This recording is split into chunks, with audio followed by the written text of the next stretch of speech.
I met Dax in 2015 right here. He walked out, jumped up, actually hit me in the face with his head, big old head.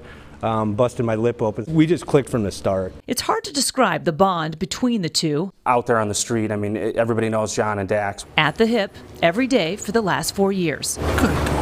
When you get a dog like Dax that you're spending, more time with than you actually do your family, because he's working with you. We go to work 8 to 10, 12 hours a day.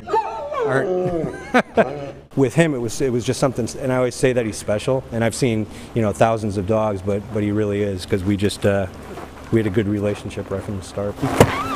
And now, a reputation as one of the best tracking teams out there.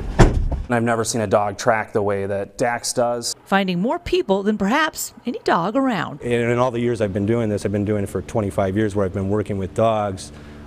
He continues to amaze me. There's certain situations where instinctively I'm like, how do you do that? Which got Officer Dan Ruth thinking about all those fines and this thing called the Canine Valor Award. I knew he was up to something because he was asking me for some of my stats, and he never does that. He did try to dodge me a little bit by not giving me his stats, but I have ways of getting around that. I was a detective at one point. And sure enough, shortly after Officer Ruth made the nomination, Dax and John quickly rose to the top 10, standing out for all those saves. He loves going out and finding people, whether that be felons that we're looking for. It could be a missing elderly subject or a missing child. You have time to sit down and think about it.